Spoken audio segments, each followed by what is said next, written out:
मैं इमदाद सुमरो। मुद्दा कुछ था, तैयारी किसी और चीज़ पर की थी, किसी और मौजू पर की थी, लेकिन एक और मामला सामने आ गया। मामला क्या है? लीक है, एक बहुत बड़ी लीक। आजकल लीक का मामला है ना, लीक्स का दौर चल रहा है। कभी साकिब निसार साहब की ऑडियो लीक हो जाती है, जवाब में मरियम नवाज साहिबा की ऑडियो लीक हो जाती है, फिर साकिब निसार साहब की उसी ऑडियो को किसी और वीडियो के साथ जोड़कर उसको लीक कर दिया जाता है। तो उसी तरह का मामला लीक हुआ है, लेकिन ये लीक करने वाले कोई और नहीं, वो डॉन लीक्स वाले साहब हैं, सिरिल अल्मेडा। और मामला पाकिस्तान की मिलिट्री की क़यादत का है, पाकिस्तान की फ़ौज की क़यादत का है। और सिरिल अल्मेडा ने नीयत भांप ली है मुस्लिम लीग नून की कि मुस्लिम लीग नून अब क्या चाहती है। मुस्लिम लीग नून जिन्होंने एंटी इस्टेब्लिशमेंट एक मौक़िफ़ अख्तियार किया, जिन्होंने एक बहुत बड़ी तहरीक उठाए रखी। आज भी मरियम नवाज साहिबा ने प्रेस कॉन्फ्रेंस की, उसमें उन्होंने जनरल फैज़ हमीद साहब का तना नाम लिया, साकिब निसार साहब पर उन्होंने तनकीद की, उनको अदालतों में बुलाने का मुतालबा किया। तो वो वाली मुस्लिम लीग नून जो है वो अब क्या चाह रही है, क्या कर रही है मुस्लिम लीग नून इस सारे मामले को। सिरिल अल्मेडा ये समझ रहे हैं कि, या उनका दावा है कि मुस्लिम लीग नून जो है वो जनरल फैज़ हमीद साहब का रास्ता रोकना चाह रही है। 29 नवंबर 2022 को मौजूदा आर्मी चीफ़ की जो एक्सटेंशन है वो ख़त्म हो जाएगी जनरल कमर जावेद बाजवा साहब की। तो उसके बाद कोई नए आर्मी चीफ़ इमरान खान साहब अगर वज़ीर आज़म रहते हैं, क्योंकि ये भी बड़ा सवाल है ना कि इमरान खान वज़ीर आज़म रहते हैं या नहीं रहते। तो अगर इमरान खान साहब वज़ीर आज़म रहते हैं तो फिर किसी नए आर्मी चीफ़ का तकर्रुर करेंगे। और जनरल फैज़ हमीद साहब पाकिस्तान की फ़ौज के, मेरा ख़्याल है चंद ऐसे जनरलों में होंगे पाकिस्तान की फ़ौज की तारीख़ के, जिनके मुतल्लिक 2 ढाई साल 3 साल पहले ही ये चमगोइयाँ होना शुरू हो गई थी कि जी जनरल कमर जावेद बाजवा साहब की एक्सटेंशन के बाद जो रिटायरमेंट होगी, यानी एक्सटेंशन पूरी कर लेंगे, तो उसके बाद यानी वो अपनी 6 साल टर्म पूरी कर लेंगे, तो उसके बाद 2 टर्म, 6 साल 2 टर्म होती है, तो उसके बाद आर्मी चीफ़ के लिए जो नाम होगा वो फैज़ हमीद साहब का होगा। वो फ़िलहाल नंबर पर आ जाएंगे, तो लिहाजा जो 4 या 5 नंबर के जो सीनियर जनरल्स होते हैं उनमें से किसी एक को वज़ीर आज़म अपना उठाकर बना देते हैं आर्मी चीफ़। यही होता रहा है पाकिस्तान में। मियां नवाज शरीफ साहब ने भी आर्मी चीफ़ जो लगाया था जनरल कमर जावेद बाजवा साहब को, तो उन्होंने भी उनको नीचे से उठाया था। तो बहरहाल और ऐसा होता रहा है पाकिस्तान की तारीख़ में। मुशर्रफ साहब भी इस तरह ही थे लगे, और बाकी जज साहिबान भी जो है वो अपना जनरल साहबान इसी तरह लगते रहे। तो वो ये समझा जा रहा था कि वो उसी लाइन में आ जाएंगे, उस नंबरिंग में आ जाएंगे फैज़ हमीद साहब, लिहाजा वो आर्मी चीफ़ बनने के अहल होंगे। इसीलिए ये सारा कुछ हिसाब किताब किया जा रहा है। यानी जो एक्सटेंशन है वो इसीलिए दी जा रही है जनरल कमर जावेद बाजवा साहब को, क्योंकि इमरान खान साहब चाहते हैं कि आगे चल कर फैज़ हमीद साहब उनको मिल जाएं बतौर आर्मी चीफ़, और उनकी इक्वेशन भी है, बराबरी भी है, और चीज़ें एक दूसरे, आपने देखा होगा ना पिछले दिनों कि इमरान खान साहब जो हैं वो DGISI के तौर पर नए DGISI का तकर्रुर नहीं चाहते थे। जून से मामला चल रहा था और मुसलसल आर्मी चीफ़ साहब के और इमरान खान साहब यानी वज़ीर आज़म के दरमियान मुशावरत भी हो रही थी। और जब तकर्रुरी और तबादले का टाइम आया तो इमरान खान साहब ने 2-4 माह मांग लिए थे। पहले मार्च तक का अरसा मांगा, फिर अरसा मांगा उन्होंने अपना दिसंबर तक का, और फाइनली 4 रोज़ पहले यानी 20 नवंबर को उन्होंने मान लिया और नोटिफिकेशन कर दिया कि जी ठीक है, अब नए DGI से आकर अपनी चार्ज संभालेंगे, और उन्होंने संभाल ली है। और जनरल फैज़ हमीद साहब जो कोर कमांडर पेशावर हो गए। तो उन जनरल फैज़ हमीद साहब का रास्ता रोकने के लिए जो सिरिल अल्मेडा ने ट्वीट किया है उसके मुताबिक कि उनका रास्ता रोकने के लिए मुस्लिम लीग नून ने ये फ़ैसला किया है। ऐसा लगता है, उनके ट्वीट के मैं अल्फाज पढ़ लेता हूँ ताकि कोई चीज़ गलत ना हो जाए। और ये साहब कोई और नहीं है, सिरिल अल्मेडा डॉन लीक्स वाले हैं, जिनकी डॉन लीक्स की वजह से तहलका मच गया था। इमरान खान की नवाज शरीफ साहब की हुकूमत हिल कर रह गई थी। नवाज शरीफ साहब ने अपने वज़ीर इत्तलात परवेज़ रशीद साहब की कुर्बानी दी थी, 1-2 और लोगों की कुर्बानी दी थी, और कहा जा रहा था कि जो कुर्बानी होगी वो जो TV पर उस वक्त जो एंकर्स बैठे होते थे ना, जो कहीं से उनके पास लाइन आती थी वो बात करते थे, वो कहते जी नहीं, ये तो सारा कुछ मरियम नवाज़ ने किया, तो मरियम नवाज़ की कुर्बानी चाहिए, इससे अलावा नीचे किसी की कुर्बानी नहीं होगी। सिरिल अल्मेडा ने जो खबर दी थी जिसमें यह था कि जब हम अपना हाउस इन ऑर्डर करें, वो अंदर बातें हुई थी, तो उसके सिक्योरिटी इस्टेब्लिशमेंट की और हमारी हुकूमत की और आपस में कि जी दुनिया हमें जो है वो किस नज़र से देख रही है, जब तक हम अपना हाउस इन ऑर्डर नहीं करते। जो बात नवाज शरीफ साहब ने कल परसों नहीं, ये जो इतवार को की थी लाहौर में, कि हमें अपना हाउस इन ऑर्डर करने की ज़रूरत है। तो खैर, तो वो वाले डॉन लीक्स वाले उन्होंने जो खबर दी थी, और उसके बाद एक बहुत बड़ा भौचाल आया था, आपको याद होगा, रिजेक्टेड की ट्वीट भी आई थी एक, वज़ीर आज़म साहब ने कोई कमेटी बना दी थी या कोई फैक्ट फाइंडिंग के लिए, और उधर से DGISPR का ट्वीट आ गया था रिजेक्टेड, तो रिजेक्टेड ट्वीट वाला मामला, तो वो सारा मामला सेल अल्मेडा का था। और उसके बाद से खबर उनकी थी, लीक उन्होंने की, उसको डॉन लीक्स का नाम इसलिए दिया कि डॉन अखबार में वो खबर उन्होंने अंदरूनी कहानी शाया की थी। उसके बाद मियाँ नवाज शरीफ साहब जब मुल्तान गए थे, तो मुल्तान में फिर उस कहानी के बाद एक और इंटरव्यू मियाँ नवाज शरीफ साहब का उन्होंने कर दिया था, वो एक अलग से तहलका मच गया था। तो वो वाले सेल अल्मेडा, यानी सेल को अगर यूँ कहें कि वो जी कोई मुस्लिम लीग नून के एक जर्नलिस्ट हैं, ज़ाहिर है जर्नलिस्ट किसी का हामी या मुखालिफ नहीं होता, हम लोग वाक़यात रिपोर्ट करते हैं, हम लोग देखते हैं कि यार कोई क्या कर रहा है, ख़बर क्या है, ख़बर के पीछे क्या है, फिर हम यहाँ पर बैठ के तज्जिया भी करते हैं, तो उसी के मुताबिक करते हैं। तो सेल अल्मेडा ने ट्वीट किया है, और ट्वीट किया है मरीम नवाज़ साहबा की आज की प्रेस कॉन्फ्रेंस के बाद। जो मरीम नवाज़ साहबा ने प्रेस कॉन्फ्रेंस की, तफसीली प्रेस कॉन्फ्रेंस थी, जिसमें उन्होंने कहा है कि जी इदारे अपना, ये इदारों के पीछे चुप रहे हैं, जनरल फैज़ हमीद साहब भी और साबिक़ चीफ जस्टिस साकिब निसार साहब भी, और इदारे इनके कामों के जवाबदेह नहीं हैं, इनको खुद जवाबदेह होना पड़ेगा, इदारे इनकी वजह से दागदार हो रहे हैं। इन दोनों का उन्होंने नाम लिया था। उसके बाद सेल ने जो ट्वीट किया है अंग्रेज़ी में, उसका उर्दू तर्जुमा कुछ यूँ बनता है कि ऐसा लगता है कि मुस्लिम लीग नून ने बाजवा की दूसरी तौसीक़ का फ़ैसला किया है, जो फैज़ के सरबराह बनने से बेहतर है। अब ये है कि जनरल फैज़ हमीद साहब आ जाएं, इससे बेहतर है कि बाजवा साहब की दूसरी एक्सटेंशन। अब दूसरी एक्सटेंशन बाजवा साहब चाहते हैं नहीं चाहते, ये एक अलग मामला है। काफ़ी अरसे से ये चीज़ें चल रही हैं, बातें चल रही हैं कि जी जो आर्मी एक्ट था वो था कि 64 साल की उम्र तक वो एक्सटेंशन हो सकती है, रह सकते हैं वो आर्मी चीफ़।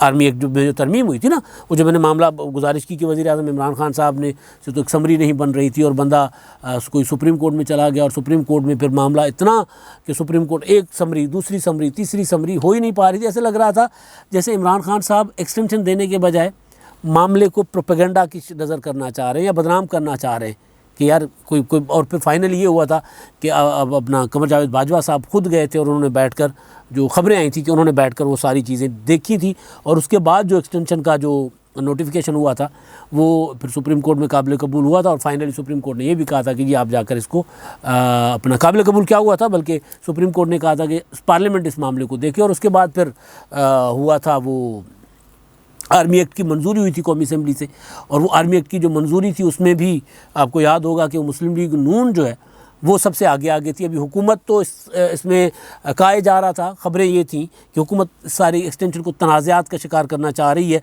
लेकिन मुस्लिम लीग नून ने गैर मशरूत तौर पर ऐलान कर दिया था कि जी हम तो आर्मी एक्ट में या आर्मी चीफ़ की जो तौसी है उस मुद्दत में उसकी हम हिमायत करेंगे। जवाब ये दिया गया था कि जी वज़ीर आज़म का अख्तियार है, वज़ीर आज़म करना चाहते कर लें, हम उनका अख्तियार अंडरमाइन नहीं करेंगे। लेकिन इसी वज़ीर आज़म का अख्तियार जब DGISI लगाने वाला था, तो तब मुस्लिम लीग नून जनरल फैज़ हमीद साहब के साथ खड़ी हो गई थी, जनरल कमर जावेद बाजवा साहब के साथ खड़ी हो गई थी। यानी वज़ीर आज़म चाहते थे कि जी मैं अपनी मर्ज़ी के DGISI लगाऊँ, और उधर से नाम एक ही आया था जनरल नदीम अंजुम साहब का। वो जो ISPR के 6 अक्टूबर वाला जो था ISPR का प्रेस रिलीज़, तो बहरहाल फाइनली फ़ैसला तो वही हुआ जो 6 अक्टूबर वाला था, लेकिन डेट जो है वो आगे करके वज़ीर आज़म इमरान खान साहब ने कर दी थी 20 नवंबर की। तो ये सारा मामला जो है, अब ये सेल अल्मेडा का ट्वीट जो है, ये मैं इसको लीक इसलिए कह रहा हूँ कि अभी तक ऐसी चीज़ कोई है नहीं सामने कि भाई मुस्लिम लीग नून क्या चाह रही है। अभी तक ये भी नहीं है कि कमर जावेद बाजवा साहब जो हैं वो बज़ाते खुद एक्सटेंशन चाहते हैं दूसरी के नहीं चाहते, अभी तक ये भी सामने नहीं है। लेकिन सेल जब ये बात करे और वो ट्वीट पर करे, पब्लिकली करे, तो उस बात को छोड़ा नहीं जा सकता। इसीलिए मैं इस बात को लीक कह रहा हूँ कि कहीं ना कहीं कोने खुदरे में मुस्लिम लीग नून कुछ इस तरह का सोच रही होगी। पहले भी ऐसा ही हुआ था कि मामला सारे मुस्लिम लीग नून के एक्सटेंशन वाले मामले पे पहले पसे पर्दा तय हो गए थे। ख्वाजा आसिफ साहब, शाहिद खाकान अब्बासी साहब, राना तनवीर साहब, बहुत से लोग आपने देखा। जो ख्वाजा अपना शाहिद खाकान अब्बासी साहब थे वो लंदन गए थे और एलानिया गए थे क्या करके जी उन्होंने आर्मी चीफ़ को कहा है और उन्होंने उनका नाम निकलवाया। तो ख्वाजा आसिफ साहब के मुतालिक की खबर आई थी कि जी वो हार रहे थे और उन्होंने आर्मी चीफ़ को फ़ोन किया कि जी मैं 2018 के इलेक्शन में मैं हार रहा हूँ, मुझे यह हराया जा रहा है। जो भी इमरान खान साहब ने कि वो एक फ़ोन वाली ना इमरान खान साहब की एक उन्होंने उनकी की थी नकल उतारी थी या उनका मजाक उड़ाया था रोती हुई शक्ल बना के कि ख्वाजा आसिफ साहब ने फ़ोन करके आर्मी चीफ़ को कहा है कि जी मैं हार रहा हूँ, मुझे बचा लो।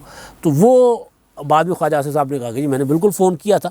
तो जनरल कमर जावेद बाजवा साहब के साथ मुस्लिम लीग नून कि टोटल वो होता है ना कता ताल्लुक़ जिस तरह होता है या कोई राब्ता ही नहीं, ऐसा नहीं था। मुस्लिम लीग नून के अंदर से राब्ते रहे थे। तो अब जब मामला आगे बढ़ता जा रहा है तो फिर दोबारा ये ख़बर आ रही है कि या फिर मुस्लिम लीग नून मुसलसल, आप देखिए ना, पहले नाम लिए थे अपना नवाज शरीफ साहब ने, पीडीएम के पहला जलसा जो था गुजरांवाला का 16 अक्टूबर 2020 का, उस जलसे में नाम लिया था, कमर जावेद बाजवा साहब का भी लिया था नवाज शरीफ साहब ने।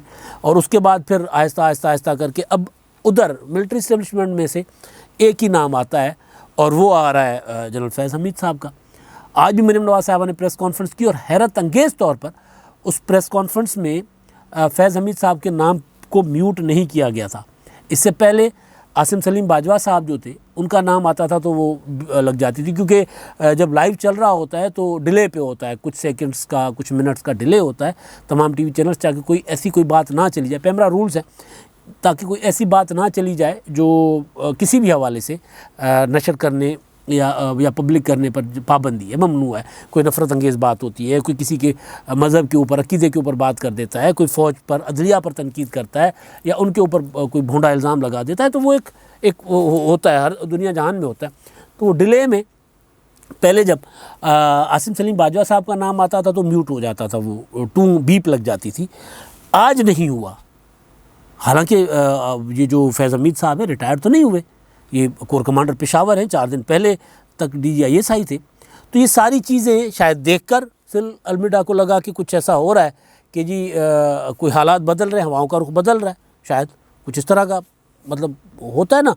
तो वो पहले भी जब नवाज़ शरीफ साहब ने जनरल कमर जावेद बाजवा साहब को आर्मी चीफ का तकर्रुर उनका किया था, अपॉइंट किया था उनको, तो तब भी बहुत ज़्यादा हिसाब किताब लगाए गए थे, क्योंकि नवाज़ शरीफ साहब ने राहिल शरीफ साहब वो धरने वाले टाइम में नवाज़ शरीफ साहब का इल्ज़ाम था कि जी वो इमरान खान को सपोर्ट कर रहे थे। उससे पहले मुशर्रफ उन्होंने लगाया था, तो मुशर्रफ तो उनकी हुकूमत खा गए थे, उन्होंने मार्शल लॉ लगा दिया था। तो नवाज़ शरीफ साहब ने जब ये अपना किया था तकर्रुर जनरल कमर जावेद बाजवा साहब का, तो बहुत कुछ सोच समझ के, मुशावरत के बाद, हिसाब किताब, इमरान खान साहब पर तो हिसाब किताब का इल्ज़ाम होता है, वो भी पूरे हिसाब किताब किए थे मियाँ नवाज़ शरीफ साहब ने भी। उस वक्त भी बड़ी बड़ी गारंटीज़ और ये वो सारा कुछ करने के बाद उन्होंने जनरल बाजवा साहब को आर्मी चीफ लगाया था। तो अब दोबारा सिल अलमिडा कह रहे हैं कि जी नवाज़ शरीफ साहब को अपना मुस्लिम लीग नून जो है वो अब लगाना, उनको एक्सटेंशन, एक और एक्सटेंशन पर राज़ी है या फ़ैसला कर लिया है। अब मुस्लिम लीग नून ने, मुमकिन है कि मुस्लिम लीग नून के अंदर ये पहले ही डिस्कशन शुरू हो गई हो कि अगर वो एक्सटेंशन चाहते हैं और इमरान खान साहब भी उनको एक्सटेंशन देना चाहते हैं तो फिर हम उनकी सपोर्ट कर लेते हैं। अब सवाल ये है कि इमरान खान साहब अगर ये करेंगे तो फिर फैज़ हमीद साहब जो हैं वो इमरान खान साहब के उम्मीदवार से कहा जा रहा है। तो ये भी बड़े सवाल बड़े हैं, लेकिन इशू ये है कि मैं मुस्लिम अलमिडा की जो बात है मुस्लिम लीग नून के हवाले से, उसको छोड़ा और फेंका नहीं जा सकता। वो बात कर रहे हैं तो बात में कुछ तो होगा। और दूसरी बात, मैं नवाज़ शरीफ साहब का जिक्र कर गया था कि नवाज़ शरीफ साहब ने जो आसमा जहांगीर कॉन्फ्रेंस से खिताब किया था उसमें उन्होंने हाउस एंड ऑर्डर करने की बात की थी। फिर उसके ऊपर हुकूमत जो है वो परेशान थी, बल्कि वज़ीर आज़म इमरान खान साहब ने भी खिताब करके कहा कि जी अफसोस का मकाम है कि जहाँ चीफ जस्टिस खिताब कर रहे हैं वहाँ एक भगोड़ा मुजरिम और एब्सकॉन्डर जो है वो तकरीर कर रहा है। अब उस मामले को फवाद चौधरी साहब ने इल्ज़ाम लगाया था कि फ़ॉरेन फंडिंग हुई है उस फंक्शन की भी, और एक वो जो इस्लामाबाद में PFUJ का सेमिनार हुआ था जिसको मरीम नवाज़ साहबा ने खिताब किया था। तो अब ख़बर ये आई है कि आलिया हमज़ा साहबा ने MNA मुस्लिम लीग नून की, उन्होंने आसमा जहांगीर फाउंडेशन की फ़ंडिंग के लिए उसका पता कराया जाए, तहकीकात कराई जाए कि कहाँ से आती है। उसके लिए स्पीकर कौमी असम्बली और स्टैंडिंग कमेटी इक़्तिसादियात के जो है उनको उन्होंने ख़त लिख दिया है कि जी ये तहकीकात करवाई जाए कि ये कहाँ से फ़ंडिंग आ रही है। और दूसरी चीज़, मरीम नवाज़ साहिबा वाला जो मामला था कि मरीम नवाज़ साहिबा ने वो एतराफ़ किया है कि वो आवाज़ उनकी थी जिसमें फंडिंग इश्तिहारात, कुछ इदारों को इश्तिहारात ना देने का उन्होंने कहा था कि जी मैंने, बिल्कुल मेरी आवाज़ है और मैंने कहा था कि कुछ चैनल्स को इश्तिहार ना दिए जाएँ। उस पर हुकूमत ने उसकी भी तहकीकात का मुतालबा कर लिया हुआ है। फवाद चौधरी साहब ने बल्कि तहकीकात का ऐलान कर दिया है। वो ये कह रहे हैं कि ये हुकूमत के अरबों रुपए के जो फ़ंड्स थे वो अपने मनपसंद मीडिया हाउसेज़ और सहाफ़ियों में तकसीम कर रहे थे। सहाफ़ती बरादरी भी इस पर गुस्से में है। मज़हर अब्बास साहब ने, आसमा शिराज़ी ने भी ट्वीट किए, मज़म्मत की है। लेकिन मुस्लिम लीग नून ये कह रही है कि ये जो ऑडियो है ये सरकारी इश्तिहारों के मुतालिक नहीं है, ये पार्टी के इश्तिहारों के मुतालिक है। अब ये बात अभी तहकीकात होंगी तो सामने आएंगी, लेकिन अभी जो लीक थी जो अलमी ढा ने की है वो आपके सामने रखना मकसूद थी कि क्या वाकई ऐसा हो रहा है, क्या वाकई एक बार और जो है वो बाजवा साहब एक्सटेंशन लेना चाहते हैं और मुस्लिम लीग नून आगे आगे है हिमायत में। अब तक के लिए इतना ही। अल्लाह हाफ़िज़।